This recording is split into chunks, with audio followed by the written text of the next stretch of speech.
নামাজের সামনে দিয়ে যাওয়া আসা করলে কি 40 দিনের ইবাদত নষ্ট হয়ে যায়? ভাইরা আমার, কেউ নামাজ পড়ছে, তার সামনে দিয়ে হাঁটা চলা করা গুনাহের কথা, এটা জায়েজ না, বড় ধরনের গুনাহ। নবী করিম সাল্লাল্লাহু আলাইহি সাল্লাম বলেছেন, লাউ ইয়ালামুল মারু বাইনা ইয়াদাইল মুসাল্লি মা আলাইহি, নামাজের সামনে দিয়ে যে হাঁটে সে যদি জানতো যে এর সামনে দিয়ে হাঁটাটা কত বড় অপরাধ, কত বড় গুনাহ, তাহলে সেক্ষেত্রে লাকানা ইয়াকিফু খায়রাল্লাহু মিন আন ইয়ামুররা বাইনা ইয়াদাইহি, নামাজি ব্যক্তির সামনে দিয়ে যাওয়ার চাইতে লা ইয়াকিফা 40 দিন পর্যন্ত বা 40 ঘন্টা, 40 বার কোন কোন হাদিসে বলা হয় না কতটুকু, তাহলে এই 40 দিন বলেছেন অনেক ওলামা ইকরাম যে 40 দিন পর্যন্ত দাঁড়ায় থাকাটা তার জন্য সহজ মনে হতো ওই সামনে দিয়ে হাঁটাহাঁটি করার চাইতে। বুঝাইতে পারছি?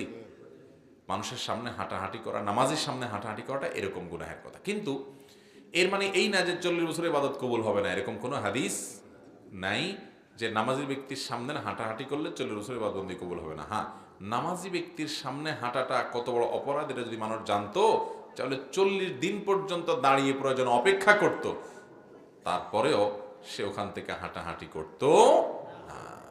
অতএব নামাজি ব্যক্তির সামনে হাঁটাহাঁটি করা থেকে আমাদের বিরত থাকতে হবে। তবে এখানে দুইটা পদ্ধতি আছে যেটা জায়েজ, আমরা জানি না। মোট 3টা পদ্ধতি আছে নামাজি ব্যক্তির সামনে চলাচলের। মোট কয়টা পদ্ধতি আছে?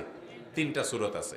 একটা হলো নামাজি ব্যক্তি নামাজ পড়তেছে, সলাত আদায় করতেছে, এই সলাত আদায়কারী ব্যক্তির সামনে খালি আছে, ধরেন জামাত দাঁড়ায় গেছে, এখন দুই দিক থেকে মুসল্লি দাঁড়ায় গেছে, যিনি নামাজ পড়তেছেন তার সামনে একটু একজনের জায়গা ফাঁকা আছে, তো আপনি পিছন থেকে আস্তে করে তার সামনে চলে যান, অথবা ডান পাশ থেকে তার সামনে বরাবর চলে আসেন, অথবা বাম পাশ থেকে বরাবর তার সামনে আসেন, ক্রস করেন না, শুধু ওই সামনে এসে দাঁড়ায় যান। এটা জায়েজ আছে, আমরা অনেকে এটা জানি না। আবার আরেকটাও জায়েজ আছে, আপনি বসে আছেন বা দাঁড়ায় আছেন, আপনার পিছনে একজন সালাত আদায় করতেছে, তার সালাত ঠিক আপনি তার সামনে আছেন বরাবর, এখান থেকে আপনি কেউ ডানে সরে যান, বামে সরে যান, এটাও জায়েজ আছে, আমরা জানি না। তাহলে না জায়েজ কোনটা? না জায়েজ হলো মুরুর, এই নিচ থেকে, অর্থাৎ সামনে নামাজের সামনে যায় দাঁড়ায় যাওয়া, এদিক সেদিক না যায় শুধু বরাবর সামনে দাঁড়ায় যাওয়া, এটাকে বলা হয় সুউদ, মানে সামনে দাঁড়ানো। আর সামনে আসেন সেখান থেকে আস্তে করে সরে গেলেন, এটাকে বলা হয় নুজুল, মানে সরে যাওয়া, এটাও জায়েজ আছে। নাজায়েজ কোনটা? মুরুরটা নাজায়েজ। মুরুর কোনটা? মুরুর হলো ক্রস। ক্রস বুঝেন? মনে করেন এই বরাবর নামাজি আছে, আপনি এই পাশ থেকে এই পাশে গেলেন, অথবা এই পাশ থেকে এই পাশে আসেন, এটা নাজায়েজ, কারণ এটাতে নামাজির মনোযোগ নষ্ট হয়।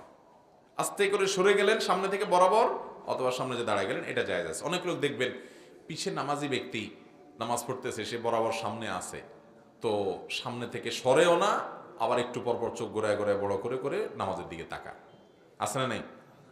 অনেক সময় আবার কই মাছের মাথা চাপায়, বিরক্ত হয়। তো এটা না জানার কারণে হয়েছে। আপনার বিরক্ত হওয়ার দরকার নেই, আপনি আস্তে করে দরকার হলে চলে যান। যদিও যে নামাজ পড়বে তার দায়িত্ব হলো সামনে সূত্রা নিয়ে দাঁড়ানো, যাতে করে কারো চলাচলে অসুবিধা না হয়। আর যদি অনেক সামনে দিয়ে নামাজি ব্যক্তির সামনে দিয়ে হাঁটাচলা করে, কয়েক কাতার সামনে দিয়ে, যে নামাজি ব্যক্তির মনোযোগ নষ্ট হবে না, তাতেও অসুবিধা নাই।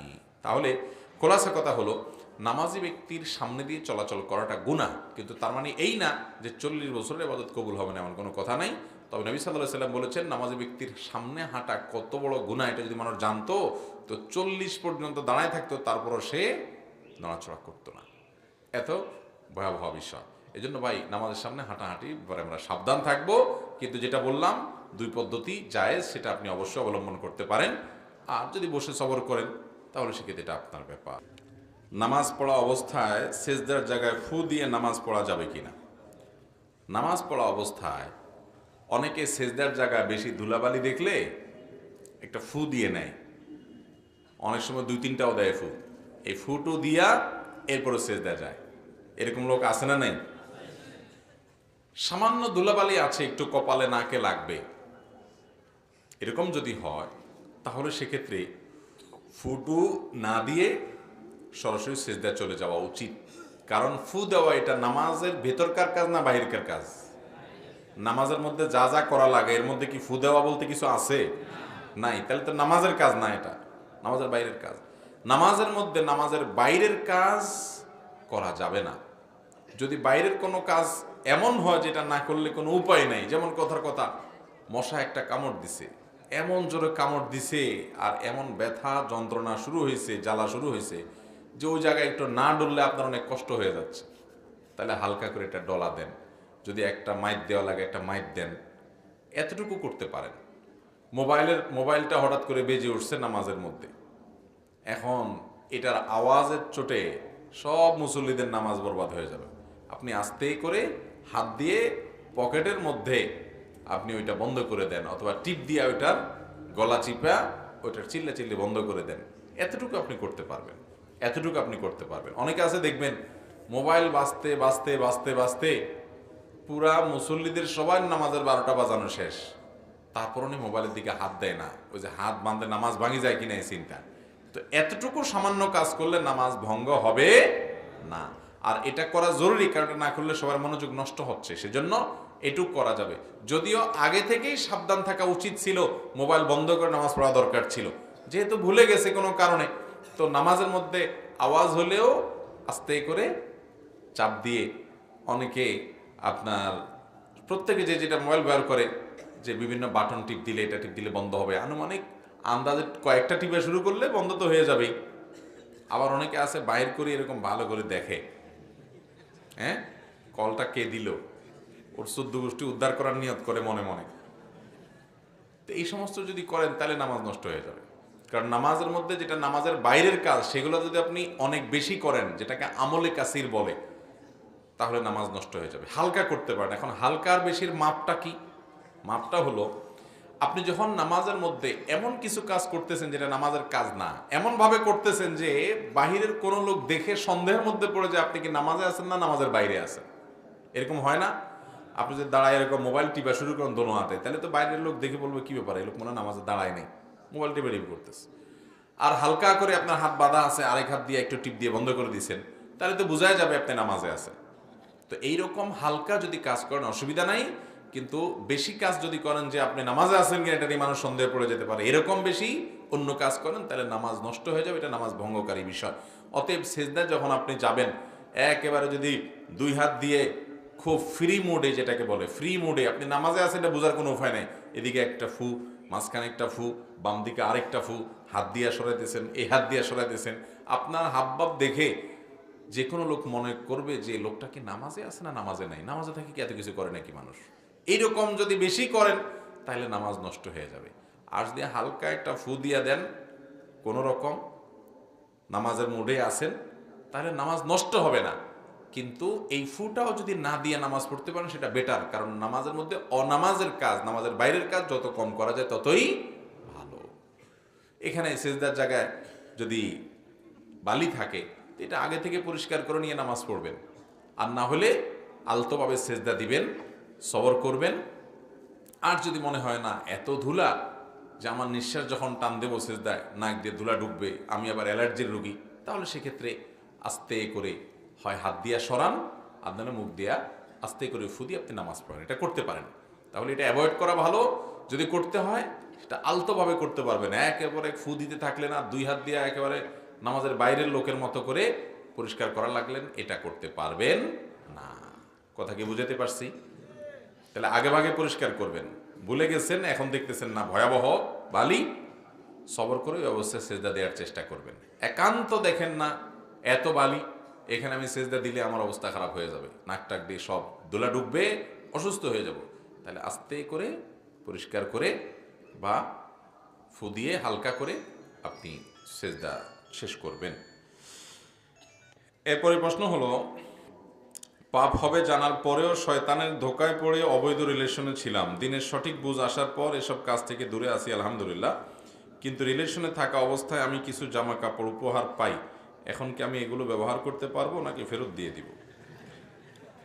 ভাই, অবৈধ সম্পর্ক, হারাম রিলেশন, এটা আমাদের যুবক যুবতীদের বেশিরভাগ মানুষ আজ এই হারাম কাজে আক্রান্ত হয়ে গেছে, লিপ্ত হয়ে গেছে।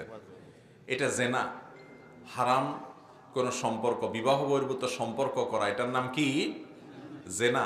এটাকে ইবলিসে নাম দিছে প্রেম। ইবলিস এটার নাম দিছে কি? প্রেম। এবং এটাকে সহনীয় করবার জন্য নাম দিচ্ছে রিলেশন, মানে সম্পর্ক। তো ভাইরা আমার, চোরে চোরেও সম্পর্ক হয়, ডাকাইতে ডাকাইতেও সম্পর্ক হয়। তো বিবাহ বহির্ভূত সম্পর্ক, এটা সম্পর্ক বা রিলেশন, প্রেম, নাম যাই দেন না কেন, এটা অবশ্যই জঘন্য গুনাহ এবং হারাম কাজ। মনে রাখবেন, বনি ইসরাইলের ব্যাপারে নবী সাল্লাল্লাহু আলাইহি ওয়াসাল্লাম বলেছেন, ইয়াহুদি জাতির প্রতি সর্বপ্রথম ফিতনা ছিল এ নারীর ফিতনা, অর্থাৎ ছেলেরা অবৈধ সম্পর্কে মেয়েদের সাথে জড়ায় যাবে। এটা দিয়ে তার ঈমান, আমল, ইবাদত, বন্দেগী, আল্লাহমুখিতা, আখিরাতমুখিতা সব বরবাদ হয়ে যাবে। একটা পুরুষের ঈমানি চেতনা ধ্বংস করার জন্য একটা অবৈধ সম্পর্ক যথেষ্ট, একটা মহিলারও সেম। ভাইরা আমার, এই জন্য দেখবেন ইবলিস অন্য কোনোটার প্রতি আপনাকে এতটা আকর্ষণ করবে না যত বেশি এদিকে আকৃষ্ট করবে। এই জন্য যুবক ভাইরা আমার, চ্যালেঞ্জ নিতে হবে যে আমার মধ্যকার সকল ভালোবাসা, সকল প্রেম, সকল আবেগ, সকল মোহাব্বত, এই সবগুলো আমি যত্ন করে বুকের ভিতর রেখে দিব। কার জন্য? বউয়ের জন্য। বুঝতে পারছেন? বউ হলো আপনার বৈধ প্রেমিকা, সে হলো আপনার সত্যিকারের প্রেম ভালোবাসার হকদার। আর এই বাহিরে রাস্তাঘাটে, স্কুল কলেজে ডানে বামে যে 2 নম্বরের দিকে আপনারা আগান, এই 2 নম্বরই করে অজাগায় প্রেম ভালোবাসা দিয়া টিয়া, এরপর বিয়ে করার পরে সময় মতো দেখবেন ভালোবাসার টান পড়ছে। বোঝেন নাই? তখন দেখবেন ভালোবাসার পুঁজিতে কি পড়ছে? টান পড়ছে। এই জন্য এগুলো করবেন না। এখন কথা হলো, এক সময় ভুল পথে ছিলাম, আল্লাহ হেদায়েত দিছে, এখন সঠিক পথে আসছি, হারাম রিলেশন এখন আর করি না, আল্লাহর ভয়ে সব ছেড়ে দিয়েছি। এরকম যদি হয়, এখন আগে ওই সম্পর্ক থাকাকালীন সময় একজন আরেকজনের এটা সেটা দিছি, হ্যাঁ, গিফট টিফট দিছি, এ তো সব 2 নম্বরই জন্য গিফট দেওয়া। নাহলে দুনিয়া তার ভালো মানুষ খুঁজে পায় নাই। বহু ছেলে আছে যে নিজের বাপের জীবনে একটা 10 টাকার জিনিস কিনে দেয়নি, নিজের বোনটারে কোনোদিন কিনে দেয়নি, নিজের ভাইটারে কোনোদিন কিনে দেয়নি, মার জীবনে একটা 10 টাকা দিয়ে 20 টাকা দিয়ে একটা আইসক্রিম কোনোদিন কিনে দেয়নি। ওই কোথাকার কোন মেয়ের সাথে হারাম সম্পর্ক করলে এর বাদামও খাওয়ায়, চটপটিও খাওয়ায়, এবং চাইনিজও খাওয়ায়, ফুচকাও খাওয়ায়, এটাও কিনে দেয়, সেটাও কিনে দেয়। ভাবখানা এমন যে উনি অনেক কিছু করে ফেলবে। এই বকিল অন্যকে দেওয়া তো দূরের কথা, নিজে অনেক সময় খায় না, কিন্তু এই মেয়ের জন্য খরচ করে। আছে না নাই? ঠিক একই কথা বিপরীত দিক থেকে আছে। ভাইরা আমার, এটা যৌবনের ভ্রম, যৌবনের পাগলামি। এই পাগলামিটা একটা সময় থাকবে না, শুধু আফসুসটা থেকে যাবে। কোনটা থেকে যাবে? আল্লাহর কসম করে বলি যুবক ভাইরা আমার, যৌবনে যে যৌবনকে নোংরামি দিয়ে আপনি পরিপূর্ণ করে ফেলছেন, আপনার এই যৌবনের পাগলামি, এই জেনা ব্যভিচারের খাহেশ, এটা চিরকাল থাকবে না। একটা সময় এগুলো চলে যাবে মাথা থেকে। জীবনের বাস্তবতা আপনি একসময় উপলব্ধি করতে পারবেন, কিন্তু তখন যেটা থেকে যাবে সেটা কি? যৌবনকালে যে হারাম সম্পর্ক করে আল্লাহকে নারাজ করেছেন, আমলনামা বরবাদ করেছেন, চরিত্র ধ্বংস করেছেন, ভালোবাসার অপাত্রে ব্যবহার করেছেন, এবং হারাম রিলেশন করে নিজের ভেতর বাহিরকে নোংরা করে ফেলেছেন, সেজন্য আফসোসটা ঠিকই থেকে যাবে সারা জীবন। এজন্য বুদ্ধিমান যুবক, বুদ্ধিমান যুবতীরা তাদের যৌবনকে হেফাজত করে অন্যায় থেকে, অশ্লীলতা থেকে। আল্লাহ তাআলা আমাদের যুবক এবং তরুণদেরকে হিম্মত এবং সৎসাহস দান করুন। সৎসাহস নিতে হবে ভাই। সব যুবকরা এ অপকর্মে জড়ায় যাচ্ছে, সবারই একটার সাথে রিলেশন, একাধিকটার সাথে রিলেশন আছে। আপনি সবাই তালে যদি তাল মিলান, তাহলে আপনি আর কিসের বিশেষ হলেন? আপনি তো বিশেষ হবেন যে সবাই পাগলামি করলে আমি একটু ভিন্ন হব, আমি ইউনিক হব, আমি শ্রেষ্ঠ হব, যে না, আমি পাগলামিতে নাই। শত শত যুবক আছে সমাজের, একটা যুবক আজ থাকলেও আমি আসি যে আমি এই পথে নাই। চেষ্টা করবো তো ইনশাআল্লাহ। এখন কথা হলো, ওই আগের সময়ে যখন আপনি ভুল পথে ছিলেন, তখন যে আদান প্রদান হয়েছে, উপহার ইত্যাদি, এটা সেটা, তো এইগুলো থাকলে বেশিরভাগ ক্ষেত্রে ওই আবার মনে পড়ে সেই পুরান দিনের অপকর্মের কথা, গুনাহের কথা, জেনার কথা। এই জন্য এগুলো বিক্রি করে ফেলেন না, কাউকে দিয়ে দেন, হ্যাঁ, অথবা পারলে ফেরত দিয়ে দেন।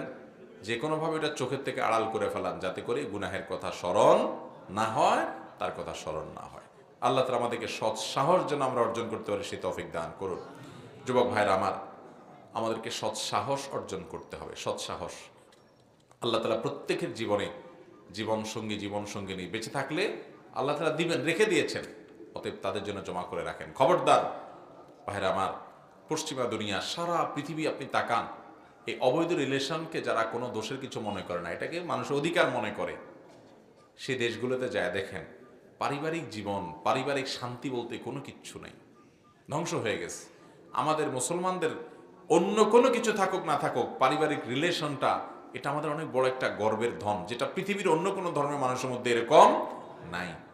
তো এটা আপনি নিজেরটা নিজে শেষ করে দিবেন এই হারাম রিলেশনের কারণে, এটা আপনাকে শেষ করবে, এটা ইবাদতের স্বাদ নষ্ট করে দিবে, আল্লাহ থেকে দূরে সরাই দিবে। অতএব এই হারাম সম্পর্ককে না করবো তো ইনশাআল্লাহ।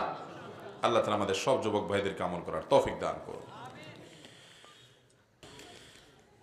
পর্দা রক্ষার্থে ঘরে ব্যবস্থাপনা না থাকায় ঘরে অজু গোসল পর্দা রক্ষার্থে ঘরে ব্যবস্থাপনা থাকায় ঘরে অজু গোসল করতে চাই, কিন্তু শ্বশুর বলে বিদ্যুৎ বিল বেশি আসবে, আমাকে পুকুরে গোসল করতে বাধ্য করে।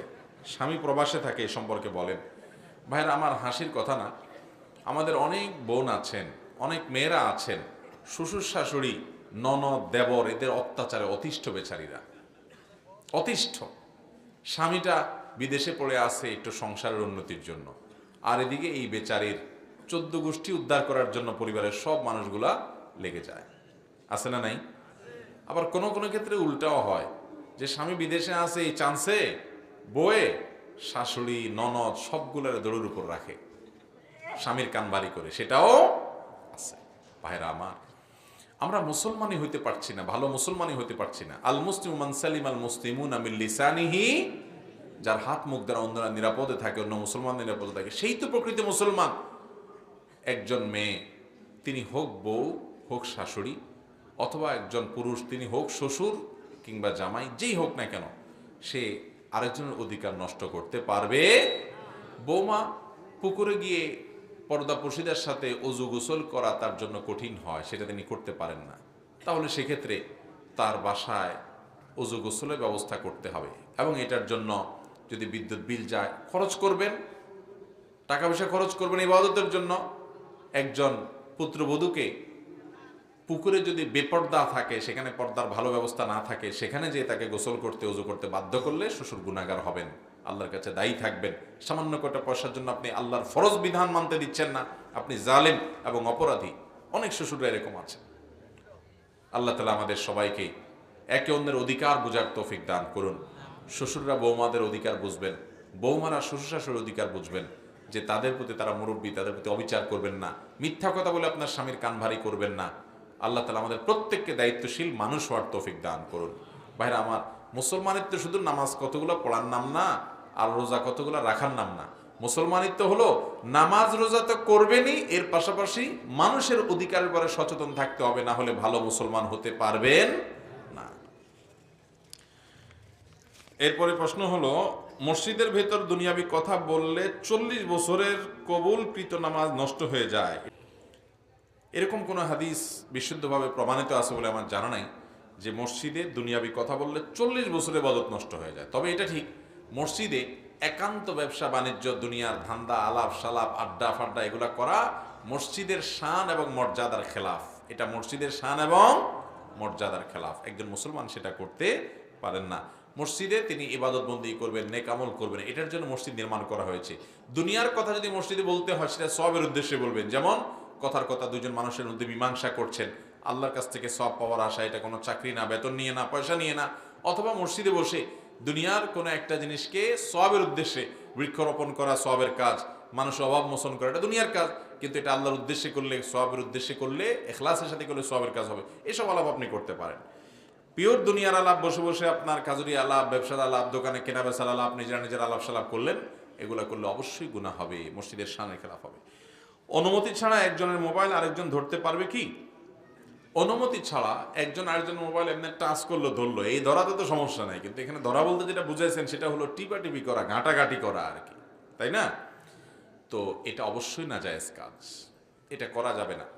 কারণ মোবাইল হলো আজকাল আমাদের সবার ভেতরের একরকম বলতে পারেন একটা আরেকটা কলিজা, ভিতরে একটা কলিজা আছে আর আরেকটা আছে মোবাইল সেট এর ভিতরে। তো এখানে মানুষের ব্যক্তিগত অনেক বিষয় আশয় থাকে যেগুলো একান্ত ব্যক্তিগত, সে চায় না আরেকজন দেখুক। তো মানুষের প্রাইভেসি নষ্ট করা ইসলামের দৃষ্টিতে এটা গুনাহের কথা, এটা কখনো জায়েজ হতে পারে।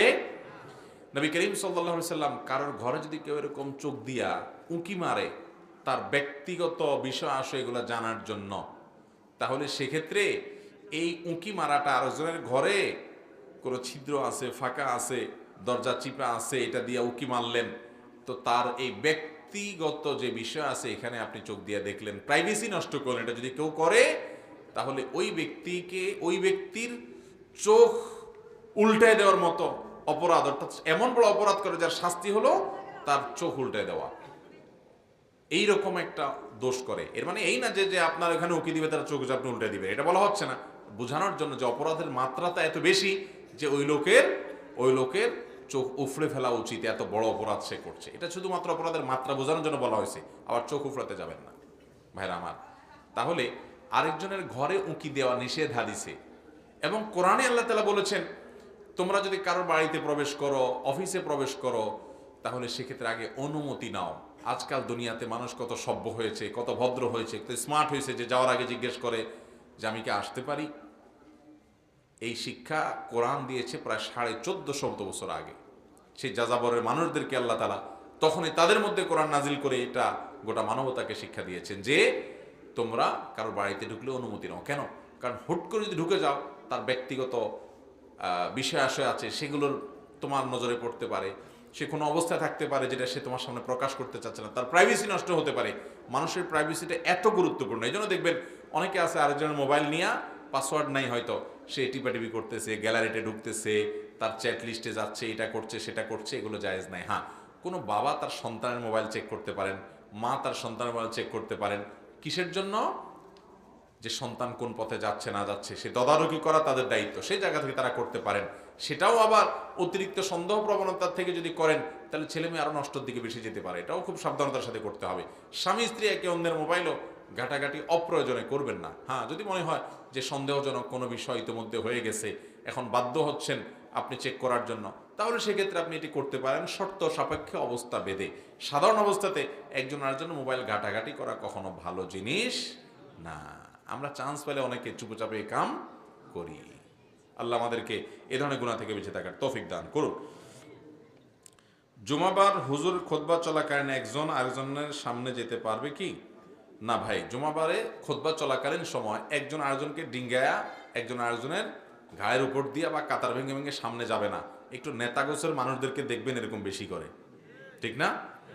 হ্যাঁ, এই নেতাদেরকে ওই জায়গায় থামাই দিবেন যে নেতাগিরি আল্লাহর ঘরে না, নেতাগিরি সব রাস্তাঘাটে। এখানে গোলামি করতে আসছেন, গোলামি করতে এসে আবার কিসের নেতা? যার ভিতরে নেতার ভাব আছে তো গোলামি হতে পারে না এখন। অতএব এখানে বিনয়ী হয়ে আসতে হবে। আমরা দাসত্ব করতে আসছি এখানে ভাইরা, অহংকার নয়। মাটির নিচে চূর্ণ বিচূর্ণ হয়ে যাবে, আল্লাহর ভয় থাকতে হবে। এই কাতার ভেঙে ভেঙে সামনে যাওয়া যাবে না। হাদিসে আসছে জুমার দিন কেউ যদি কাতার ভেঙে ভেঙে সামনে অগ্রসর হয়, তো সে সামনে অগ্রসর হচ্ছে না, সে জাহান্নামের পোল অতিক্রম করে জাহান্নামের দিকে যাচ্ছে সে। অতএব আল্লাহ আমাদেরকে এই অপরাধ থেকে বাঁচার তৌফিক দান করুন। হারামও খায় নামাজও পড়ে, তার ইবাদত কবুল হবে কিনা? হারামও খায় নামাজও পড়ে, তার ইবাদত কবুল হবে কিনা? ভাইরা আমার, নামাজ পড়ে সেজন্য তার ওয়াক্তের ফরজ হয়তো আদায় হয়ে যাবে, কিন্তু সাথে যে হারাম উপার্জন করে, এই জন্য মানুষের হক নষ্ট করে যে উপার্জন করে, এর নামাজ কালাম পড়ে যা সওয়াব টওয়াব পাবে কিয়ামতের ময়দানে ওই পাওনাদারদের টাকা হারামভাবে উপার্জন করে যে খাইছে তাদের পাই পাই করে সেটার বিনিময়ে এই নামাজের সওয়াবগুলো দিয়ে দেওয়া লাগবে। এখন যদি বলেন তাহলে তো নামাজ না পড়াই ভালো, না, নামাজ না পড়লে তো আরো খারাপ, কারণ সে যে পাপ করছে এই পাপের বোঝা হিসাবে তখন যার হারাম খাইছে, যার টাকা মারছে, তার গুনাহের বোঝা তার নিতে হবে। নামাজ থাকলে নামাজ দিয়ে সে পার পাবে, আর নিজের নামাজ নিজের কোনো কাজে আসলো না।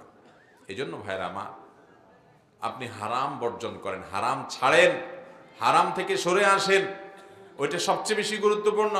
এর পাশাপাশি আপনি নামাজ পড়বেন, তাহলে নামাজ আপনার কাজে আসবে। হারামও খাইলেন, নামাজও পড়লেন, তাহলে নামাজ আপনার উপকারে আসবে, এটা আরেকজনকে দিয়ে দিতে হবে।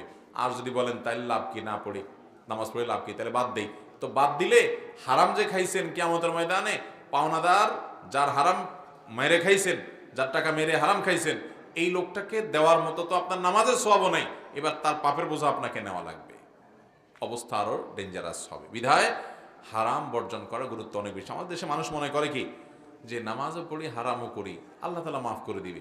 ভাই, আল্লাহ তাআলা সব গুনাহ মাফ করবেন। আল্লাহর কাছে মাফ চাইলে, লজ্জিত হলে, অনুতপ্ত হলে, কিন্তু বান্দার হক নষ্ট করে হারাম খাইছেন, এইটা আল্লাহ মাফ করবেন।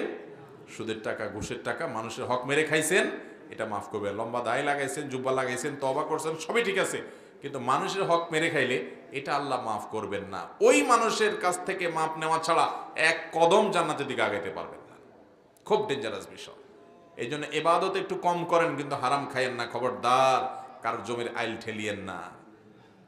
আছে না এই রোগ? আইল ঠেলার রোগ আছে না নাই গ্রামে? অনেকে আছে দেখবেন, কোদাল দিয়া জমিনে কোপ যদি 10টা দেয় তো 2টা দেয় আইলে। আইলটারে কাটতে কাটতে কাটতে চিকন বানাই ফেলছে। ভাইরা আমার, এই ছোট লোক করে কোনোদিন মানুষ বড় লোক হইতে পারে না। ছোট লোক সারা জীবন ছোট লোকই থাকে। আরেকজনের হক মেরে মানুষ কোনোদিন এই আইল ঠেলে, আইল কেটে মানুষ পয়সাওয়ালা হয় না। আর পয়সাওয়ালা যদি হয়ও কেউ, তারপরে ইমানদার সেদিকে যাবে না। অতএব হারাম থেকে বেঁচে থাকবো তো ইনশাআল্লাহ। খুতবার সময় হাতে লাঠি নেওয়া বা না নেওয়ার বিধান কি?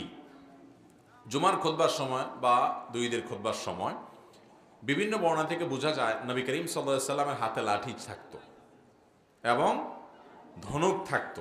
হয় ধনুক অথবা লাঠি, এটার উপরে তিনি ভর করে হাত রেখে দাঁড়িয়ে খুতবা দিতেন। এই জন্য অনেক ইমামরা এটাকে সুন্নাহ বা মুস্তাহাব বলেছেন।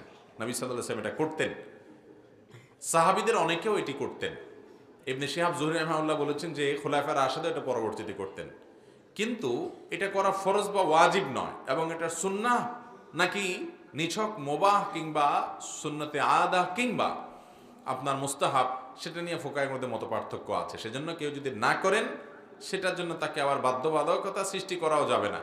কিন্তু এটা করাটা অনেক ইমামদের মতে মুস্তাহাব বা সুন্নাহ। কারণ বিভিন্ন হাদিস দ্বারা নবী সাল্লাল্লাহু আলাইহি সাল্লাম এবং সাহাবীদের অনেকেই খুতবা দেওয়ার সময় লাঠি কিংবা ধনুক কোনো কিছু ধরে সেটার উপরে ভর রেখে খুতবা দিয়েছেন বলে প্রমাণিত আছে। স্ত্রী স্বামীর অনুমতি ছাড়া যেখানে সেখানে যায়, স্বামী বাধা দিলে ঝগড়া করে, এ সম্পর্কে কিছু বলবেন? আজকাল আমাদের বোনদেরকে অতিরিক্ত স্বাধীন চেতা করে দিছে কিছু মানুষ। তারা মহিলাদেরকে উস্কাই দিছে যে কিসের স্বামীর কথা শুনবা, স্বামীর কথা মানবো না, বদ্ধ করে থাকবো না, এসব স্লোগান শিখিয়ে দিছে না। ভাইরা আমার, এটাতে মনে হয় যে স্বামী খুব, এই বউরা মহিলারা খুব স্বাধীন হয়ে গেছে। কিছুটা স্বাধীনতা হতে হয়, কিছুটা হয়তো স্বাদ উপভোগ করে, মজা উপভোগ করে, কিন্তু ভাইরা একটা সময় সে বুঝতে পারে যে এটার দ্বারা তার ক্ষতি হয়। সবচেয়ে বড় ক্ষতি হলো ইমানদার নারীকে নবী করিম সাল্লাল্লাহু আলাইহি সাল্লাম জান্নাতে যাওয়ার জন্য 4টি আমল দিয়েছেন, 4টি কন্ডিশন দিয়েছেন। এক হলো ইজা সাল্লাতিল মারআতু খামসাহা, যখন 5 ওয়াক্ত নামাজ পড়ে, ওয়াসামাত শাহরা, রমজান রোজা রাখে এবং স্বামীর আনুগত্য চরে, 3 নম্বর, আর নিজের লজ্জাস্থান হেফাজত করে, জেনা ব্যভিচার করে না, হারাম রিলেশন করে না, 2 নম্বরই পথ থেকে বাঁচিয়ে রাখে নিজেকে। এই 4টা কাজ করলে ওই নারীর জন্য জান্নাত আল্লাহ তাআলা সহজ করেন, সে জান্নাতে যে কোনো দরজা দিয়ে প্রবেশ করে। এই জন্য ভাইরা আমার, আমাদের মা বোনরা স্বামীর নির্দেশ মেনে চলতে হবে। যতক্ষণ পর্যন্ত অন্যায় নির্দেশ না করবেন, তিনি বাহিরে যাবেন, কোথাও যাবেন, স্বামীর অনুমতি নিয়ে যাবেন, তেড়ামি করবেন না। আল্লাহকে খুশি করার জন্য এতটুকু স্যাক্রিফাইস করতে হবে, মনে না চাইলেও, নিজের বিরুদ্ধে যুদ্ধ করে, সংগ্রাম করে হলেও স্বামীর আনুগত্য করার চেষ্টা করবেন, যদি সে কোনো অন্যায় নির্দেশ না করে। অতএব বাহিরে যেতে, কোথাও যেতে স্বামীকে বলে যাবেন, পারমিশন নিয়ে যাবেন, প্রয়োজনে মহব্বত ভালোবাসা দিয়ে পারমিশন আদায় করে নিয়ে আপনি যদি কোনো যৌক্তিক কাজ যেতে চান অবশ্যই যাবেন। হ্যাঁ, আপনার একেবারে ফরজ কাজ যেতে দিচ্ছে না, কথার কথা আপনি অসুস্থ, আপনার বাবা মা মরে যাচ্ছে, অসুস্থ হয়ে যাচ্ছে, সেখানেও আপনার সাথে কোনো সম্পর্ক তাদের সাথে রাখতে দিচ্ছে না, তো সেই কথা আপনি মানতে বাধ্য নন। কিন্তু আপনার বাবার বাড়ি যাবেন, কোথাও বেড়াইতে যাবেন, তো অবশ্যই তাকে পারমিশন নিয়ে, আস্থায় নিয়ে তারপরে যাবেন, মন গড়া চলে যাবেন না। অনেক বোনরা আছে আজকাল এগুলো মানতে চান না, নিজের আমল নিজে নষ্ট করে। এরপরে প্রশ্ন হলো, রমজানের তারাবির নামাজ প্রত্যেক মসজিদে খুবই স্পিডে পড়ানো হয়। হাফেজ ভাইদেরকে জিজ্ঞাসা করলে এত স্পিডে কেন পড়ান? উত্তরে বলে মুরব্বী মুসল্লিদের চাপে। সেক্ষেত্রে হাফেজদের করণীয় কি? ভাইরা আমার, কোরআনে কারীম রমজানে তারাবিতে একবার খতম দেওয়া, তেলাওয়াত দেওয়া, এটা পূর্বসূরি সালাফদের অনুসৃত সুন্নাহ। এটা করতে পারলে ভালো হয়, কিন্তু খতম দিতে গিয়ে যদি তুফান মিল মার্কা তা খতম দেন এবং কি পড়েন ওটা হাবের সাপ ছাড়া আর আল্লাহর জমিনে মানুষ খুব একটা বুঝে না। পিছনে মুসল্লিরা শুধু শেষে আলামুন আর তালামুনের টান শুনে আর বাকি কিছু না বুঝে। তাহলে এই খতম তারাবির কোনো মানে হতে পারে? এর চাইতে বরং সূরা তারাবি পড়া ভালো। এর চেয়ে বরং এত যদি আপনার সময় কম থাকে আপনি সূরা তারাবি পড়েন, আপনার খতম তারাবি পড়তে বলছে কে? খতম তারাবি যদি পড়েন তাহলে হুলস্থুল করতে পারবেন না। অনেক মসজিদগুলোতে এটা হয়। ভাইরা আমার, একটু আস্তে আস্তে হাফেজ সাহেবরা যদি তারাবি পড়ায় তাতে 10 মিনিট বা 15 মিনিট সময় বেশি লাগবে, এর বেশি লাগবে না। এই 10-15 মিনিটের জন্য আমরা দেখা যায় অস্থির হয়ে যায়, পাগল হয়ে যাই।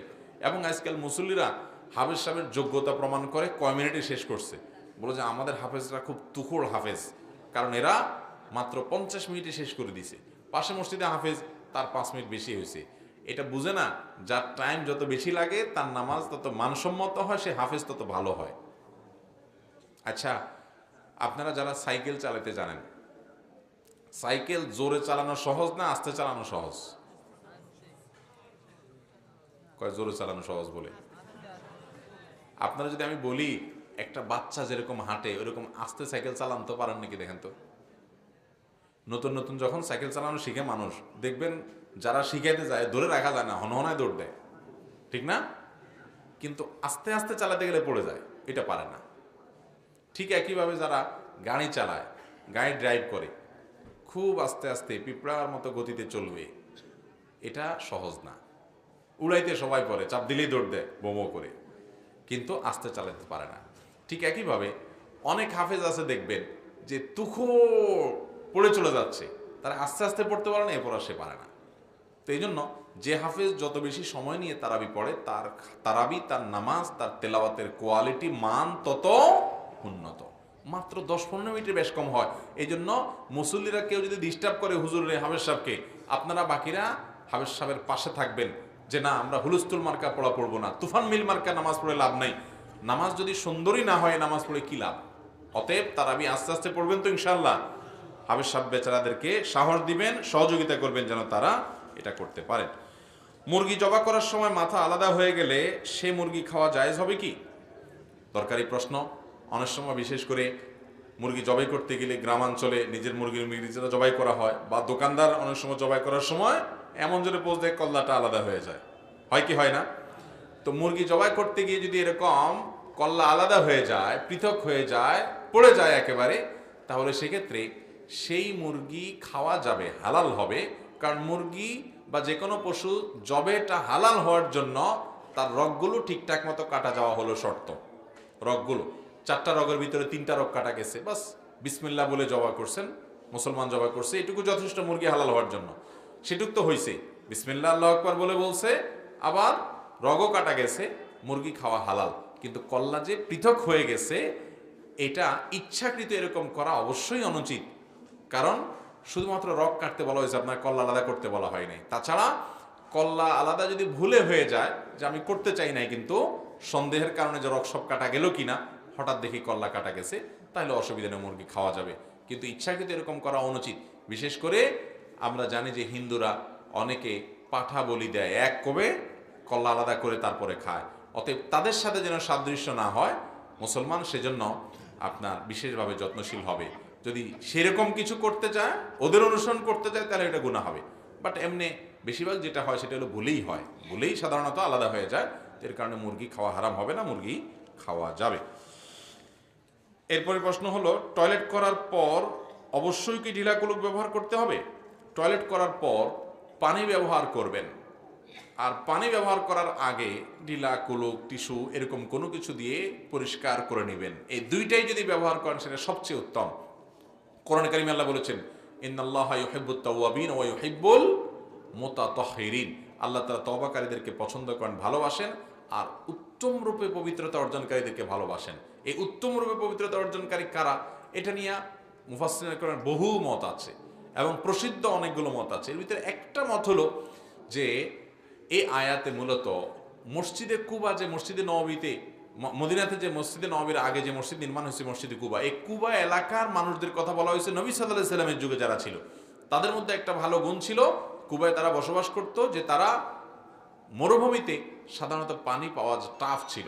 সেখানে তারা ঢেলা কুলুক ব্যবহার করতো, এরপর আবার পানীয় ব্যবহার করতো। এই জন্য তাদের প্রশংসা করে আল্লাহ তাআলা বলেছেন যে উত্তম রূপে পবিত্রতা বর্জনকারীদেরকে আল্লাহ তাআলা পছন্দ করেন এবং ভালোবাসেন। অতএব ঢিলা কুলুক বা টিস্যু ইত্যাদি ব্যবহার, এরপরে পানির ব্যবহার, দুইটা করতে পারলে অধিকতর উত্তম। কমপক্ষে পানি ব্যবহার করবেন। পানি পাওয়া যাচ্ছে না বা পানি নাই, তাহলে ঢিলা কুলুক ব্যবহার করলেও চলবে, যে কোনোভাবে ময়লা দূর করলেন তাতে হয়ে যাবে, কিন্তু দুইটা জমা করতে পারলে অবশ্যই ভালো। আচ্ছা, এরপরে প্রশ্ন, জানাজার উদ্দেশ্যে লাশ সামনে রেখে বক্তৃতা করা যাবে কিনা? আমাদের দেশে জানাজার সামনে লাশ রেখে লম্বা লম্বা লেকচার, লম্বা লম্বা বক্তৃতা দেয় অনেকে, আছে না?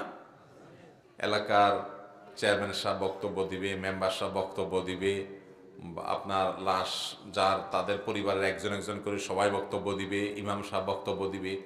এগুলো অনুচিত কাজ ভাই। লাশ সামনে রেখে কোনো বক্তব্য নয়, দ্রুততার সাথে জানাজা পড়ে ফেলতে হবে। হাদিসে আসছে নবী করিম সাল্লাল্লাহু আলাইহি ওয়াসাল্লাম বলেছেন, আসরিউ বিল জানাজা, তোমরা জানাজা খুব দ্রুততার সাথে শেষ করো। কারণ যেই লোকটার জানাজা পড়তেছো, এই লোকটা যদি জান্নাতি হয়, তাহলে এই লোকটাকে 1 মিনিটও যদি দেরি করো দাফন করতে, তাহলে এটা তার প্রতি অবিচার, তার জান্নাত থেকে তার দূরে সরায় রাখছো 1 মিনিটের জন্য। আর যদি লোকটা জাহান্নামী হয়, তাহলে সেক্ষেত্রে এই লোকটাকে যত দ্রুত মাটির নিচে ফেলে দিতে পারো, দাফন করে দিতে পারো, ততই দুনিয়াবাসীর জন্য কল্যাণ। আপদ চলে গেল যদি সে জাহান্নামী হয়, আল্লাহ না করুন। তো সর্বাবস্থায় মৃত মানুষকে যত দ্রুত জানাজা দেওয়া যায় তত ভালো। এই জন্য জানাজার লাশ রেখে বক্তব্য দেওয়া অনুচিত। হ্যাঁ, কোনো বিশেষ কারণে অপেক্ষা করছেন, তাহলে সেক্ষেত্রে দেখা যাচ্ছে ওই টাইমটাতে আপনি মানুষকে জানাজা নামাজের মাসলা মাসাইল বলছেন, জানাজার পদ্ধতি বলছেন বা আনুষঙ্গিক বিষয় বলছেন, যে বিশেষ প্রয়োজনে দেখা গেল যে যার জানাজা পড়বেন তার ছেলে আসতেছে, কাছাকাছি এসে গেছে, আর 5 মিনিট 10 মিনিট লাগবে, তাহলে ওই টাইমটাতে আপনি এইভাবে কথা বললেন, সেটা জায়েজ হতে পারে বিশেষ কারণে। কিন্তু এছাড়া এমনি দাঁড়িয়ে দাঁড়িয়ে অহেতুক এরকম জানাজার লাশকে সামনে রেখে বক্তব্য দেওয়া, এটা অনুচিত। পীরের মুরিদ না হলে জান্নাতে যাওয়া যাবে না, এ কথার সত্যতা কতটুকু? বা পীর সাহেবের মুরিদ না হলে জান্নাতে যাওয়া যাবে না, এমন কোনো কথা কোরআন বা হাদিসে কোথাও নাই। কোরআন হাদিসে যেটা আছে সেটা হলো আল্লাহর আদেশ, রাসূল সাল্লাল্লাহু আলাইহি ওয়াসাল্লামের সুন্নাহর অনুসরণ, আল্লাহ এবং তার রাসূলের আনুগত্য না করলে সে জান্নাতে যেতে পারবে না। এই আনুগত্য করার প্রয়োজনে ওলামা একরামের সোহবত, তাদের সান্নিধ্য, তাদের দিক নির্দেশনা, তাদের অনুকরণ অনুসরণ এবং তাদের থেকে তালিম গ্রহণ করা, সেগুলো প্রয়োজনীয় কাজ, ভিন্ন বিষয়। কিন্তু তাই বলে কোনো ব্যক্তি যদি পীর না ধরে অথবা পীরের হাতে বায়াত না হয়, তার জন্য জান্নাতে যাওয়া যাবে না, এমন কোনো কথা কোরআন হাদিসে নাই। শবে মেরাজ, শবে বরাত ও ঈদে মিলাদুন্নবীর বিশেষ কোনো নামাজ আছে কিনা? ভাই, ঈদে মিলাদুন্নবী তো ইসলামে নাই, নামাজ হবে কোত্থেকে? নবী করিম সাল্লাল্লাহু আলাইহি সাল্লামের জন্ম হয়েছে, এটা সত্য, কিন্তু এই জন্ম উপলক্ষে কোনো ঈদ বা কোনো উৎসবের নির্দেশ কোরআন বা হাদিস কোথাও আমাদেরকে দেওয়া। একজন মুসলমানের আদেশ নিষেধ পাওয়ার জায়গা কোনটা? কোরআন এবং হাদিস। কোরআন এবং হাদিসে কোন একটা জাল হাদিসেও নবী করিম সাল্লাল্লাহু আলাইহি সাল্লামের জন্মের দিনটাকে উৎসব হিসাবে উদযাপনের কোনো নির্দেশনা বিলকুল। আরে ভাই, জন্মদিবস উদযাপন এটা তো পেগানদের কাজ। অগ্নি পূজক, প্রকৃতি পূজারী আছে অনেকে, তাদের কাজ। এক সময় খ্রিস্টানরা পর্যন্ত জন্মদিবস পালন করতো না, পরবর্তীতে সেটা খ্রিস্টানরা ধরছে শুরু করা। ঈসা আলাইহিস সালামের জন্মদিবস, ক্রিসমাস ডে তারা পালন করে। এদের দেখা দেখে মুসলমানরা চিন্তা করছে, তাহলে আমরাও আমাদের নবীর মহব্বত প্রকাশ করি। যারা করে তারা মহব্বতেই করেন, তারা নবী সাল্লাল্লাহু আলাইহি ওয়াসাল্লামকে ভালোবেসেই করেন। অথচ নবী সাল্লাল্লাহু আলাইহি ওয়াসাল্লাম ইহুদি খ্রিস্টানদের অনুকরণ অনুসরণ করতে নিষেধ করেছেন। আমরা সেই কাজই করছি। আমাদের নবীজি নিজে নিজের জন্মদিবস বছরে একবার এরকম উৎসব করা, এটা তিনি করেন নাই, না 4 খলিফার কেউ করেছেন, না কোনো সাহাবী করেছেন, কোনো জাল হাদিসেও নাই। অতএব ঈদে মিলাদুন নবী নামে যেটা আমরা উদযাপন করি, এটার অস্তিত্বই ইসলামে নাই। কোরআন হাদিসে এরকম কিছু করতেই বলা হয় না, ইসলাম পূর্ণাঙ্গ দিনের বিধান, যার কারণে এটার আবার আলাদা নামাজ থেকে আসবে। এরপরে আসেন শবে মেরাজ। শবে মেরাজ নবী করিম সাল্লাল্লাহু আলাইহি সাল্লামের মেরাজ জীবনে একবার হয়েছে, বছরের ওই দিনটাকে মেরাজ হিসেবে উদযাপন করার ব্যাপারেও কোনো হাদিসের কোনো নির্দেশনা নাই, অতএব এর কোনো সালাত নাই। শবে বরাত, শাবানের মধ্যরাত, এই রাতের ফজিলত বিভিন্ন হাদিস দ্বারায়, অনেকগুলো হাদিস এর বর্ণনা থেকে এই রাতের ফজিলত বোঝা যায় যে আল্লাহ তাআলা মানুষকে সাধারণ ক্ষমা ঘোষণা করেন, হিংসুক ছাড়া, মুশরিক ছাড়া, মুশরিক এবং হিংসুক ছাড়া বাকি লোকদেরকে আল্লাহ তাআলা ক্ষমা করেন। এরকম বিভিন্ন বর্ণনা দ্বারা এই রাতের ফজিলত মোটের উপরে প্রমাণ পাওয়া যায়। তবে এটাকে আমরা আবার যতটা গুরুত্বের সাথে ইবাদত বন্দিগির জন্য নির্দিষ্ট করে ফেলি, এমনকি সব রাতের বিশেষ ইবাদত, বিশেষ নামাজ আছে এত রাকাত এভাবে, এরকম কোনো বর্ণনা কোরআন হাদিসে কোথাও আসেনি। আল্লাহ তাআলা আমাদেরকে কোরআন হাদিসের অনুসরণ করার তৌফিক দান করুন। কেরাত শুদ্ধ হলে প্যান্ট শার্ট নিয়ে ইমামতি করা যাবে কিনা? প্যান্ট শার্ট অথবা টি শার্ট প্যান্ট পরছেন আপনি, মানে পাঞ্জাবি পায়জামা টুপি আপনার মাথায় নাই, গায়ে নাই, তাহলে আপনি ইমামতি করলে নামাজ হবে কিনা? উত্তর হলো, যদি আপনার কেরাত শুদ্ধ থাকে, নামাজের মাস্তামাসাল আপনি মোটামুটি জানেন, তাহলে আপনার ইমামতি করা জায়েজ হবে। আপনার পিছনে কেউ নামাজ পড়লে তার নামাজও হয়ে যাবে। মূলত এগুলো তো বিচ্ছিন্ন যখন কয়েকজন মিলে জামাত করেন তখনকার ব্যাপার। সাধারণত ইমাম হিসাবে নিয়োগ দিলে তো অবশ্যই একজন এমন মানুষকে নিয়োগ দিবেন যিনি আমলে, এলেমে, সব দিক থেকে একজন মুসলমানের পরিপূর্ণ রূপ ধারণ করেন, কোরআন হাদিসে আমল করার চেষ্টা করেন, তার মধ্যে মুখে দাড়ি থাকে, সুন্নাহ সম্মত সব আমলগুলো থাকে, সেগুলো থাকে, সেই সাথে আপনার তার ভিতরে কোনো প্রকাশ্যে ফাসিকি কাজ করার মতো কিছু না থাকে, এটা থাকলে তাকে ইমাম বানাতে পারেন। এমনকি শার্ট প্যান্ট পরেও যদি কেউ ইমামতি করে, প্যান্টটা টাকনু নিচে যদি না যায়, শরিয়া লঙ্ঘন না করে, তাহলে এই ব্যক্তির ইমামতিতে নামাজ হয়ে যাবে, যদি তার কেরাতটা কি থাকে, শুদ্ধ থাকে। আমরা অনেকে টেনশন করি যে ইমামতি করতে বোধহয় মাদ্রাসা না পড়লে ইমামতি করা যাবে না। না ভাই, বিশেষ করে হ্যাঁ, নিয়মিত ইমাম হিসাবে নিয়োগ দিতে অবশ্যই হাফেজ আলেম দেখে নিয়োগ দিবেন, সেটা তো বটেই। কিন্তু বিচ্ছিন্ন পাঁচজন মিলে হঠাৎ করে জামাত করবেন, নামাজের মিস হয়ে গেছে জামাত, এখন নিজেরা জামাত করবেন বা বাসায় জামাত করবেন কয়েকজন মিলে, তো সেখানে শার্ট প্যান্ট পরা মানুষও জামাতে ইমামতি করতে পারবে যদি তার নামাজের মাস্তামাসাল জানা থাকে। মূলত যে কয়েকজন নামাজ পড়তেছেন এদের মধ্যে সবচেয়ে বেশি যে কারাত শুদ্ধ পড়তে পারে, মাসালা সবচেয়ে বেশি জানে, সেই ইমামতি করবে। নিজের পছন্দ মতো বিবাহ করা জরুরি নাকি পরিবারের পছন্দ মতো করা জরুরি? যদি নিজের পছন্দ মতো করি সেক্ষেত্রে বাবা মার পছন্দ না হলে করণীয় কি? ভাইরা, বিয়ে শাদী একজন ছেলে হোক আর মেয়ে হোক, তার জীবন সঙ্গী সঙ্গিনী নির্বাচনের ক্ষেত্রে তার সিদ্ধান্তই চূড়ান্ত। ইসলাম বাবা মাকে চাপিয়ে দেওয়ার কোনো অধিকার দেয় না যে বাধ্য করবে এখানে তোমার বিয়ে করতে হবে, এই অধিকার বাপ মার নাই। কিন্তু ছেলে মেয়ে সবসময় চেহারা, ছবি, অন্যান্য বিষয় আসে, এগুলো নিজেরা দেখে নিবে, কিন্তু অন্যান্য দিকগুলো কোন ফ্যামিলিতে গেলে ভালো হবে না হবে, এই বিষয়গুলো মুরব্বীদের উপরে আস্থা রাখবে যদি তারা বিচক্ষণ হয়, তারা যদি ভালো মন্দ বোঝে, তারা যদি কোরআন হাদিসের গুরুত্ব বুঝে, দিনদারির গুরুত্ব বুঝে, তাহলে তাদেরকে প্রায়োরিটি দিবে। অনেক মা বাপ আছে দিনদারির গুরুত্ব বুঝে না, শুধু কাল পয়সা ছাড়া কিচ্ছু বুঝে না, তাহলে সেক্ষেত্রে ওই মা বাপের কথাকে পাত্তা দিবে না। পাত্তা দিবে না বলতে দিনদারিকে গুরুত্ব দিবে, বাবা মাকে ম্যানেজ করার চেষ্টা করবে। ম্যানেজ করতে না পারলে বিনয়ের সাথে বলবে যে বাবা, আমি দিনদারিতে কোনো স্যাক্রিফাইস করবো না, ধার্মিক ছেলে ছাড়া, ধার্মিক মেয়ে ছাড়া বিয়ে করবো না, এটা তাকে জানাই দিবে। কারণ নবীজি সাল্লাল্লাহু আলাইহি ওয়াসাল্লাম বলছেন, ফাসওয়ার বিজাতিদ দ্বীন, ধার্মিক মেয়ে বিয়ে করে তোমরা জেতার চেষ্টা করো, বিয়েতে তোমরা সফল কাম হওয়ার চেষ্টা করো, সেজন্য সেটা করতে হবে। কিন্তু বাবা মাকে সন্তুষ্ট করে নিতে পারলে ভালো হয়। এবং বিয়ের ক্ষেত্রে ইসলাম ছেলে হোক আর মেয়ে হোক তাদের অধিকারটাকে মূল রাখছে, যে কার সাথে সে জীবন কাটাবে এই ব্যাপারে মতামত দেওয়ার অধিকার তারই সবচাইতে বেশি। বিশেষ করে লোকটাকে আমার ভালো লাগে কি লাগে না, আমাদের দেশে অনেক ক্ষেত্রে জুলুম হয় মেয়েদের উপরে, ছেলেদের উপরে, বাবা মা চাপায় দেয়, মুরব্বীরা চাপায় দেয়, চাপায় দিতে পারবেন না, তাকে বুঝান। বিশেষ করে দেখতে ভালো লাগে কি লাগে না, এটা একান্ত তার চয়েসের বিষয়, এটার ব্যাপারে তাকে পিড়াপিড়ি করা উচিত হবে না। আবার ছেলেরও মেয়েরও বোঝা উচিত, বাবা মা অভিজ্ঞ মানুষ, সিনিয়র মানুষ, তারা ফ্যামিলিগত বিষয়, অন্যান্য বিষয়গুলো তারা দেখুক, চেহারা, ছবি, ব্যক্তিত্ব, অন্যান্য দিনদারি, এগুলোকে আপনি অবশ্যই প্রায়োরিটি দিবেন, এবং এক্ষেত্রে ছেলে মেয়ের অধিকারই বেশি। মাহফিল কমিটিকে প্রশ্ন দিলে তারা খুলে দেখে নেয়, বিভিন্ন ব্যক্তিগত সমস্যা নিয়ে সেখানে প্রশ্ন থাকে, কমিটির লোকদের শ্রোতার প্রশ্ন দেখা কতটুকু যৌক্তিক? না ভাই, এটা একেবারে অযৌক্তিক কাজ, বিশেষ করে যখন তার সামনে দেখে। কারণ কে দিছে কোনটা, অনেকে অনেক প্রশ্ন দেয়, একজনের বউয়ের বিরুদ্ধে প্রশ্ন দিল, একজনের স্বামীর বিরুদ্ধে প্রশ্ন দিল, তো বেচারা কমিটির লোক দেখে গেলে তো বেচারা মানিজ্জত যাবে। তো এটা সামনাসামনি করা উচিত না, পেছনে হলে কোনো অসুবিধা নেই। ভাইরা, আরেকটা প্রশ্ন হলো, বিয়ে করার পর 2 বছর যাবৎ স্ত্রী আলাদা থাকে, কোনো ডিভোর্স হয় না, এক্ষেত্রে আমাদের কি করার আছে? বিয়ের পর স্বামী স্ত্রী যদি 2 বছর, 3 বছর বা আরো লম্বা সময় আলাদা থাকে, এতে তালাক হয় না। অনেকে মনে করে যে এতদিন একসাথে না থাকলে কি হয়ে যায়, তালাক হয়ে যায়, এরকম কোনো কথা নাই। তালাক না হলে লম্বা সময় যদি আলাদা থাকে তাতেও সম্পর্ক থেকে যাবে। গাড়ির সিটে বসে নামাজ পড়লে নামাজ হবে কি? আমরা যখন সফরে থাকি, গাড়িতে বাসে আছি, নামাজের সময় হয়ে গেছে, কি করব আমরা তখন? বেশিরভাগ মানুষ আছেন ওই টাইমে নামাজ পড়েন না, মনে করেন সফরে ঝামেলা। ভাইরা আমার, নামাজ সর্বাবস্থায় পড়তে হবে। আপনি গাড়িতে আছেন, সফরে আছেন, তখন নামাজ কি মাফ? মাফ না, তখনও আপনাকে নামাজ পড়তে হবে। এখন প্রশ্ন হলো, বাসে আমি যাচ্ছি, নামাজের রক্ত হয়ে গেছে, আমি কি করব? উত্তর হলো, আগে ভাগে ওইভাবে আপনার সফরের জন্য প্ল্যান পরিকল্পনা করবেন যে আমার নামাজের ওয়াক্ত যাতে কোনোটা নষ্ট না হয়, যাতে করে আমার গন্তব্যে গিয়ে নামাজ পড়তে পারি, সেই টাইম অনুযায়ী আপনি বের হবেন। এটা একটা বিষয়। এরপরও যদি দেখা যায় জ্যামের কারণে কোনো কারণে নামাজের সময় চলে যাচ্ছে, আমি গন্তব্যে যায় নামাজ পড়তে পারবো না, টাইম থাকবে না, তাহলে কি করবেন? তাহলে আপনি গাড়িওয়ালাকে রিকোয়েস্ট করে গাড়ি থামায়া নামাজ পড়বেন।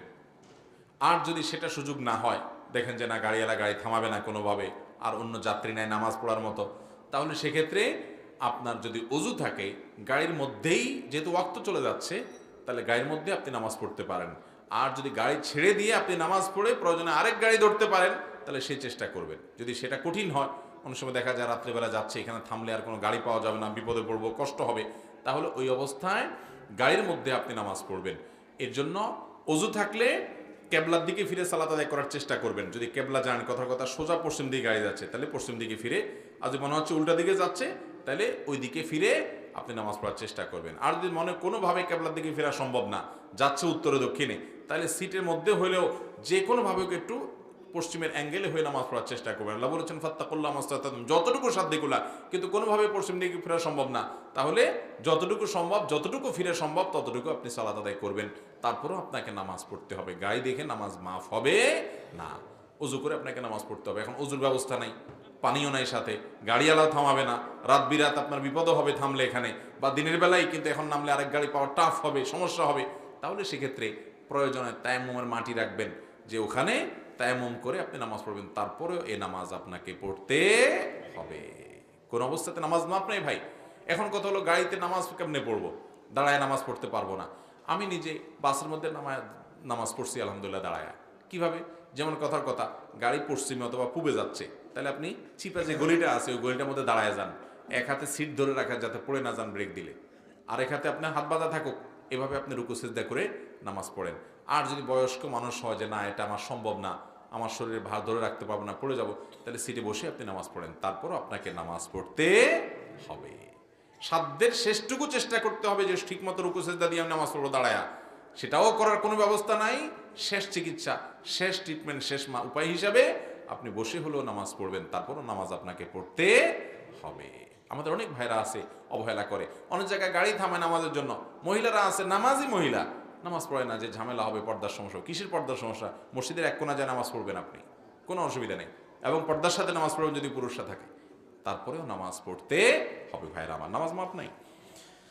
এরপরে প্রশ্ন হলো, দোকানে অনেক কাস্টমার কাপড় বানাতে দিয়ে যায়, কিন্তু কিছু কাস্টমার কাপড় বানাতে দিয়ে কাপড় নেয় না, এবং মেমোতে লেখা আছে 1 মাসের ভিতর ডেলিভারি না নিলে কর্তৃপক্ষ দায়ী নয়। তারপরও 6 মাস 1 বছর রাখার পর কাপড়ের মালিক আসে না। এখন আমার করণীয় কি? না নেওয়ার কারণ এটাও হতে পারে যে কাপড়ের মূল্য থেকে মজুরি বেশি। ভাই, যদি এরকম হয় যে আসলে কাপড় বানাইতে দিয়েছে কিন্তু সে আর নেয় না, আছে এরকম লোক বহুত আমাদের দেশে, তো যদি এরকম হয় এবং আপনার মেমোতে স্পষ্ট লেখা থাকে এতদিন না নিলে আর আপনি আমার দায় দায়িত্ব নাই, তাহলে সেক্ষেত্রে আপনি এটা বিক্রি করে আপনার মজুরির যে টাকা সেটা আপনি নিয়ে বাকি টাকা ওই ব্যক্তির তরফ থেকে দান করে দিবেন। কথা কি বুঝাতে পারছি? ধরেন জামার দাম হলো 2000 টাকা, রেডিমেড জামাটা, এটা বিক্রি যা করতে পারেন, এখন 2000 তো কেউ নিবে না, আরেকজনের গায়ের মাপের জামা, আপনি 1500 বিক্রি করতে পারলেন, 1000 বিক্রি করতে পারলেন, মজুরি 500 টাকা, তাহলে মজুরি 500 রেখে বাকি টাকা ওই ব্যক্তি যার কাপড় যে নেয় নাই তার পক্ষ থেকে দান করে দিবেন গরিব দুঃখীকে, ব্যাস শেষ। আর যদি এমন হয় যে এটা বিক্রি করলে যে টাকা পাবেন আপনার মজুরির টাকাই হবে না, তাহলে তার কোনো কথাই নেই, পুরোটাই আপনি রেখে দিবেন। জি ভাই, এগুলো প্রশ্ন মোটামুটি দেওয়া হয়েছে, জাজাকুমুল্লাহ খের। প্রশ্ন অনেক আছে কিন্তু কয়টা দেব উত্তর? আচ্ছা, আরেকটা প্রশ্ন উত্তর দিই। অন্যের জমি দখল করে খাওয়ার বিধান কি? ভাই, এটা আমাদের দেশে খুব হয়, তাই না? গ্রামাঞ্চলে আরেকটু বেশি হয়। ভাইরা আমার, নবী করিম সাল্লাল্লাহু আলাইহি সাল্লাম বলেছেন, কেউ যদি কারোর 1 বিঘত জমি অন্যায়ভাবে দখল করে, খায়, ভোগ করে, আত্মসাৎ করে, আল্লাহ রাব্বুল আলামিন 7 তবক জমিনকে তার গলায় ঝুলিয়ে দিবেন। এই জমিনে তাকে ধসাতে থাকবে, ভয়ঙ্কর অপরাধ। ভাইরা আমার, এই জমি নিয়ে যেতে পারবেন না। ওই কবর 3.5 হাত মাটি, ওইটুকুই আপনি পাবেন। খাবে হাতে বতে, খাবে আপনার অন্যরা, আর দায় আপনাকে বহন করতে হবে। ইচ্ছে বড় নির্বোধ আর কে হতে পারে? এজন্য খবরদার, এ হারাম খাবেন না। এ হারাম খাওয়াটা আগুন খাওয়া, জাহান্নাম খাওয়া। আল্লাহ তাআলা আমাদেরকে আল্লাহর ভয়ে মানুষের হক মেরে খাওয়া থেকে বেঁচে থাকার তৌফিক দান করুন। এই জালিম যে মানুষের হক মেরে খায়, সে যত নেকামল করুক না কেন, আল্লাহর কাছে বান্দার হকের নিষ্পত্তি করা ছাড়া তার কোনো রক্ষা হবে না। অতএব সাবধান থাকতে হবে। জাযাকুমুল্লাহ খাইর ওয়া আখিরু দাওয়ানা আলহামদুলিল্লাহি রাব্বিল আলামিন।